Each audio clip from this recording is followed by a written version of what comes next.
We're now in the Keukenhof, one of the best places in the world to appreciate the blooming tulips. Located on the western coast of the Netherlands, it is also known as the most beautiful spring garden in the world. At Keukenhof, you'd think you are adrift on a sea of flowers.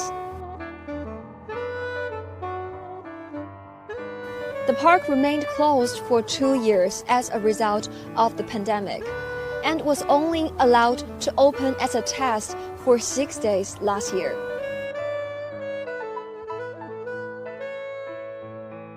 For March 24th this year, this stunning garden finally opened its gates to the public again.